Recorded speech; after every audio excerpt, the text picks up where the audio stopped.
The position vector of a particle at a time t is given in the I and j form. We have to find the expression for the velocity. So we use the same principle of differentiate. Hence, derivative of position vector with respect to time will give us velocity. R is given as 3 cos 3t I plus 4 sin 3t j. For ease of solving, let us write down the R in the column notation. So we'll write 3 cos 3t as the x component and the y component is 4 sin 3t. To get velocity, the x component of velocity will be the derivative of 3 cos 3t. And let's solve that. So derivative of cos is a negative sign and we'll have to use the chain rule. So we will get negative 9 sin 3t as the x component of velocity. For the y component of velocity, we differentiate 4 sin 3t with respect to time. So that will be 12 cos 3t. And that's the expression for velocity of the particle at time t. In the second part, we have to find the speed when t is equal to 3. So step 1, let's put t is equal to 3 in the expression for velocity. So we will get 9 times sine 3 3s are 9. So 9 sine 9 is the x component. And for the y component, we'll get 12 cos 9. This is the velocity vector. And how do we find speed?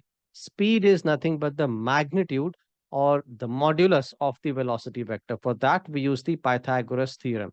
So 9 sine 9 whole squared plus 12 cos 9 whole squared. And everything is under the root. In the x component of velocity, there should be a negative sign here. So let us make that correction. In the x component, it will be negative 9 sine 9. It won't make much of a difference because minus 1 squared is 1 itself. So the final expression for the speed is this. And if we simplify this using the calculator, the value of speed will be approximately 11.5 meters per second. And that's the answer for part A2. In part B, we have to find the expression for acceleration. We know acceleration is the derivative of velocity with respect to time. So we have the x and y components of velocity. We differentiate them to get acceleration. So let's write down. So acceleration will have the x and y components. To find the x component of acceleration, we differentiate negative 9 sine 3t with respect to time. So if we do that, we'll get negative 27 cos 3t. Remember, we have to use the chain rule. That's why we're getting a 27. And in the y component, we have to differentiate 12 cos 3t. Derivative of cos is negative sign. So, and using the chain rule, the 3 will also come with 12. So we'll get negative 36 sine 3t. And that is the acceleration vector. In part B2, we have to show that acceleration is always directed towards the origin. This part is actually quite tricky. So to do that, let us revise the concept of position vector. Let's say we have the x and y axis system. O is the origin. Whenever in any question they give us position vector, what does that even mean? So let's say you have a point P. If we connect the origin with the point P, so OP vector is called the position vector R. And remember, the direction of position vector is from the origin to the point P. Hence, we can say that the direction of position vector is always away from the origin. But for the current question, we have to find that acceleration is always directed towards the origin. So how do we do that? Let us analyze the position vector, which was 3 cos 3t and 4 sin 3t. Let's write it down in front of acceleration. So 3 cos 3t and 4 sine 3t. And this is the position vector r. Now notice a pattern between these two. So we will get acceleration if you multiply the r with negative 9. If I multiply 9 with a minus sign to both the x and y components of r. So observe minus 9 into 3 will get us minus 27. So the expressions are equal. And similarly, minus 9 into 4 will get us minus 36. Hence, we can write that acceleration is actually negative 9 into r vector. Now we revise the concept of parallel vectors. Whenever any two vectors are parallel to each other, they are scalar multiples of each other. So whenever we see this expression A is equal to KB, that means that A and B are actually two vectors which are parallel to each other. But in case the value of K is negative, which in this case it is, K is negative 9 in this case. So whenever K is negative, A and B are still parallel, but the directions are opposite. Let's just write it down. If K is negative, A and B will be parallel, but the direction wise they are opposite. And that logic we are going to use to solve this part. Since the acceleration is equal to negative 9 times r, the direction of position vector, as we discussed earlier, is always away from the origin. And because of the minus sign, we can deduce that acceleration is directed towards the origin. Let me repeat, since we have found out the expression acceleration is negative r vector, we earlier saw that the direction of position vector is away from the origin, and because of the negative sign, we can say acceleration will be towards the origin. So acceleration and r vector, they are parallel, but acceleration direction is opposite to the direction of position vector. And that's how we can say that acceleration is always directed towards the origin. In the C part of the question, the position vector of a second particle is given, and we are supposed to find the time which is in this particular range. We need the time when the two particles are closest to each other. So to do that, we have to first identify distance between the two particles. And how do we do that? So let's write down R1, which is the position vector of the first particle at time t. That is 3 cos 3t, 4 sine 3t in the column notation. For the second particle, the position vector R2 is given as minus 4 sine 4t and 3 cos 4t. Just to make this easier to understand, let's draw axis system x and y axis. Imagine we have a particle P1 whose position vector is R1.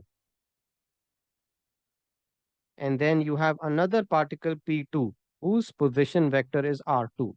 Now, if I connect the P1 and P2,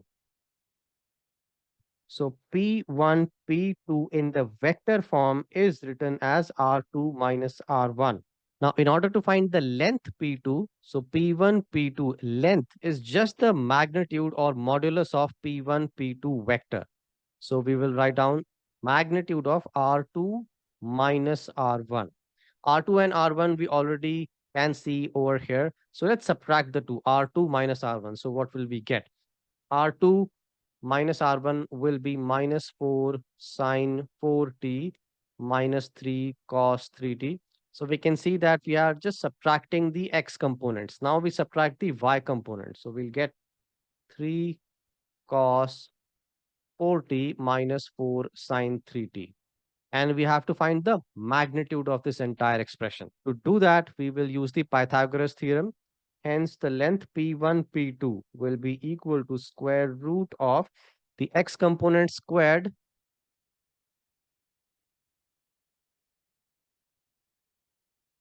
plus the y component squared.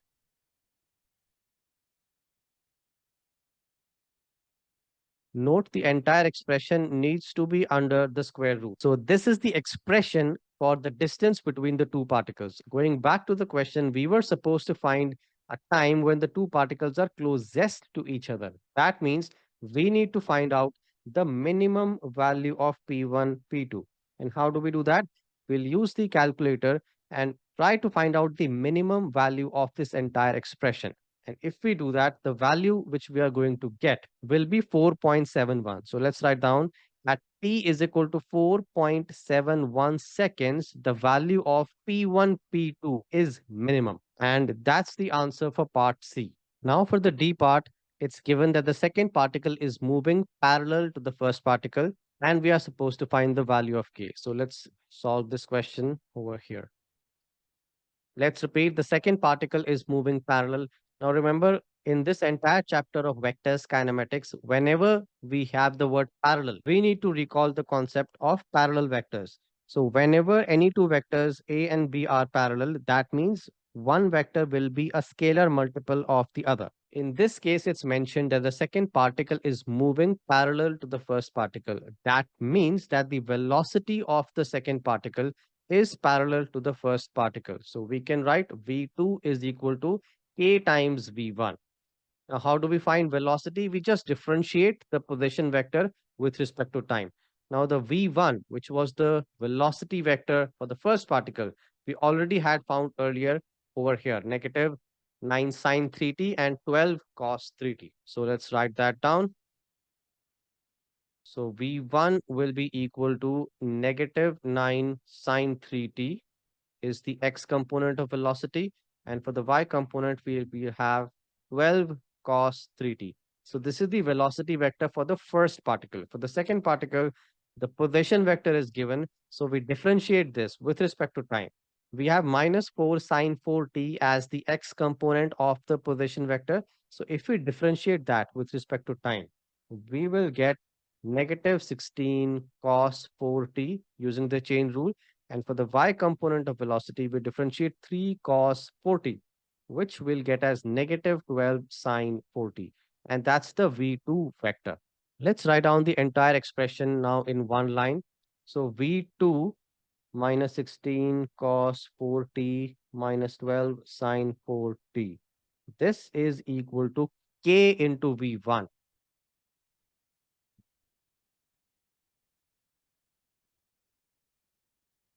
Let's equate the two sides of the expression. So on the left hand side, we can see minus 16 cos 4t, and on the right hand side, we equate that with k times minus 9 sine 3t. Hence, we get minus 16 cos 4t equals to k multiplied by minus 9 sine 3t. And for the y components, we'll get minus 12 sine 4t equals to k into 12 cos 3t. So we have two expressions. Let us make k as the subject from both these equations. From the first equation, we'll get k as 16 upon 9 cos 4t divided by sine 3t. And from equation 2, we will get k as negative sine 4t divided by cos 3t. The 12 will get cancelled out. And now all we need to do is just put this expression in the calculator and we get the time t as 1.3 seconds. And that's the answer for this particular part. We were supposed to find a time and that time needs to be in this range 0 to 1.5 where the second particle is moving parallel to the first particle. So that time is 1.3 seconds. For the second part, we have to prove that whatever time we have found in this case, which is 1.3 seconds, at that time, the two particles are moving in the opposite direction. For opposite direction, remember the logic was A will be equal to K into B, but K should be negative.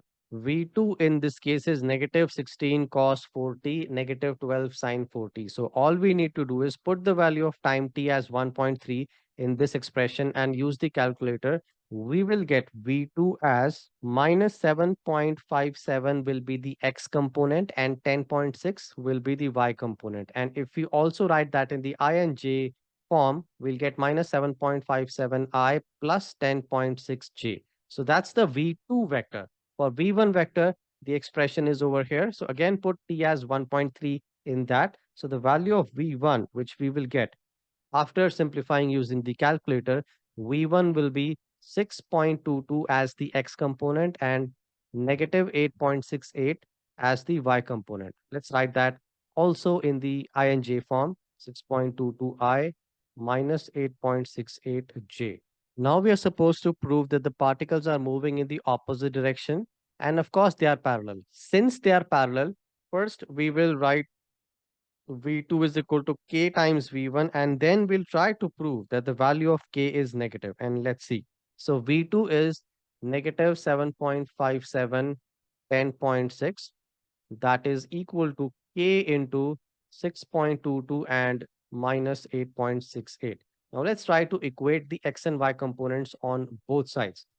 So on the left hand side, we'll get minus 7.57 equals to K into 6.22 and 10.6 equals to k into minus 8.68. Let's try to simplify these expressions. So from the first expression, the value of k, which we get, is 1.217 and the expression of k from the second expression is 1.22. So approximately they are equal. So let's write down k as 1.22. Hence, now we will write that the V2 is equal to negative 1.22 times V1. And that's what we were supposed to prove.